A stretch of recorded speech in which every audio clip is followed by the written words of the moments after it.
नमस्कार दोस्तों, स्वागत है आपका आज के इंपॉर्टेंट वीडियो में। दोस्तों, हम सभी जानते हैं प्लास्टिक हमारी दुनिया के लिए कितना खतरनाक साबित हो चुका है, लेकिन हद तो तब हो गई जब एक रिसर्च में पता लगा है कि प्लास्टिक हमारे शरीर में पहुंच चुका है, इंसानों के शरीर में पहुंच चुका है, यहाँ तक कि पुरुष के शुक्राणुओं तक प्लास्टिक पहुंच चुका है। और कमाल की बात तो यह है कि जितने भी सैंपल लिए गए इस रिसर्च में, उनमें 100% में प्लास्टिक मिला। इसका मतलब है कि कोई भी इंसान शायद अब बच नहीं सका है, सबके शरीर में प्लास्टिक पहुंच चुका है। दोस्तों, हो सकता है व्हाट्सएप पर जब हम plastic egg, plastic rice, plastic गोभी जैसे वीडियो खेल रहे थे, तब तक ये हमारे शरीर में ऑलरेडी पहुंच चुका। खैर, आज से पहले जो हुआ उसको हम बदल नहीं सकते, लेकिन आगे हमारी आने वाली जनरेशंस को, हमारी संतानों को इससे भी बुरे परिणाम ना देखने पड़े, इसके लिए हम शायद कुछ कर सकते हैं। समस्याओं से ज्यादा हमें सॉल्यूशंस पे गौर करना चाहिए। तो दोस्तों, सॉल्यूशन के लिए पहले तो बहुत से लोगों को एजुकेशन की कमी की वजह से पता ही नहीं है कि प्लास्टिक का खतरा कितना बड़ा है। तो ऐसे वीडियो से और दूसरे माध्यम से उन लोगों तक जानकारी पहुंचाना बहुत जरूरी है। और जो सबसे बड़ा खतरा है सिंगल यूज प्लास्टिक, उसको बैन करना जरूरी है। देखिए, कुछ मूर्ख लोग, गैर जिम्मेदार लोग अगर इस्तेमाल करते भी रहे तो भी कुछ जिम्मेदार लोगों को, समझदार लोगों को जिम्मेदारी उठानी चाहिए। जहां तक हो सके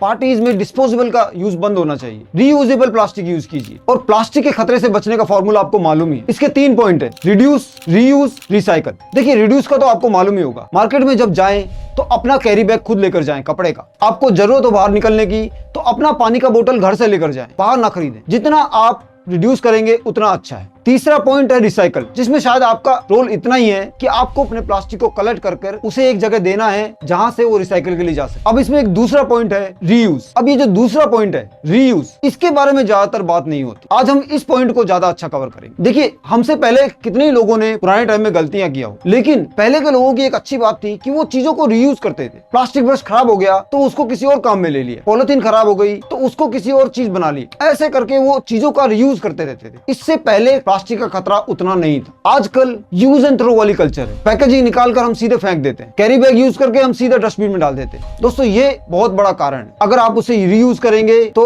अमेजिंग रिजल्ट्स आएंगे। देखिए, एक एग्जांपल से बताता हूँ। मान लीजिए आप भूल गए, अपना कैरी बैग घर से नहीं लेकर गए, बाजार में आपको पेपर बैग या क्लॉथ बैग आपको नहीं मिला, आपको मजबूरी में एक प्लास्टिक बैग लेना पड़ा। आपने इसको यूज किया, घर लेकर आए, आपने उसे साफ किया, कपड़े धोने के बाद जो पानी बचता है आप उससे भी साफ कर सकते हैं। फिर आपने उसे शॉपकीपर को रिटर्न कर दिया या किसी गरीब सब्जी वाले को उसे रीयूज करने के लिए दे दिया। अब जब अगली बार उस शॉपकीपर को प्लास्टिक यूज करना होगा, वो एक नए प्लास्टिक को यूज करने के बजाय आपके दिए हुए पॉलिथीन बैग को रीयूज करेगा। अब आपने एक पॉलिथीन बैग यूज किया और आपकी वजह से एक नया पॉलिथीन बैग यूज होने से बच गया। इसका मतलब है कि आपका प्लास्टिक यूज 0 हो गया। आपने प्लास्टिक यूज भी किया और आपने टेक्निकली प्लास्टिक यूज नहीं किया, 0 प्लास्टिक यूज। दोस्तों, ये पावर है रीयूज का। आप जितने मल्टीपल टाइम प्लास्टिक को यूज करते हैं, उतना ही आप नए प्लास्टिक के यूज को रोकते हैं। आप शॉपकीपर्स को वापस कीजिए उसे साफ करके, या आप कलेक्ट कीजिए उन्हें। और ऐसी बहुत से लोग हैं जो प्लास्टिक को रीयूज करते हैं। आप उन्हें कोरियर कर सकते हैं, पार्सल कर सकते हैं, या फिर आप खुद क्यों नहीं ऐसा करते। देखिए, एक बहुत बड़ा प्रॉब्लम हमारे सोसाइटी में, हमारी जो मार्केट से चीजें आती हैं